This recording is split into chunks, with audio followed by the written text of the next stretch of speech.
আমাকে ফিট করার মতো আমি নিজেও দেখিনি কোনো চরিত্র। আর এবার একটা জিনিস খুব ভালো লেগেছে যে এবার প্রত্যেকটা আলাদা আলাদা জনরার কাজ আসছে। সো আমি সবগুলো কাজই দেখব।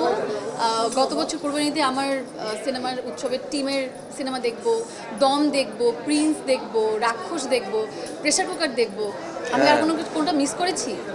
বনলতা এক্সপ্রেসের কথা তো বললামই, এগুলো সবই দেখবো। এখন যেদিন যেটা টিকিট পাই সেদিন সেটা দেখতে চলে যাবো হলে। That's so sweet.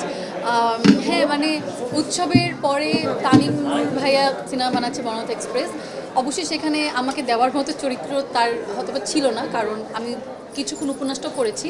ওখানে আমাকে ফিট করার মতো আমি নিজেও দেখিনি কোনো চরিত্র। আর তানিম ভাই এমন একজন ডিরেক্টর, এই জন্য আমার তাকে খুব ভালো লাগে, আমি তাকে খুব রেসপেক্ট করি যে সে কখনো জোর করে কোনো আর্টিস্টকে ফিটিং করায় না চরিত্রে।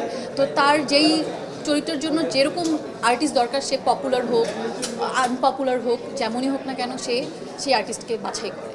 সো এটা আমি তাকে এই জন্য খুবই সাধুবাদ জানাই যে সে এরকম। আর আমার মনে হয় যে এবার উৎসবের কাস্টিংয়ে যে আবার রিপিট হবে বনলতা এক্সপ্রেসে, এটা তো নট নেসেসারি। সো যারা যারা আছে তারা ভীষণ দারুণ অভিনেতা অভিনেত্রীরা আছেন, সবাই অনেক সিনিয়র, সবাই অনেক ভালো অভিনয় করে। আমি তো তাদের দেখবো আর কি।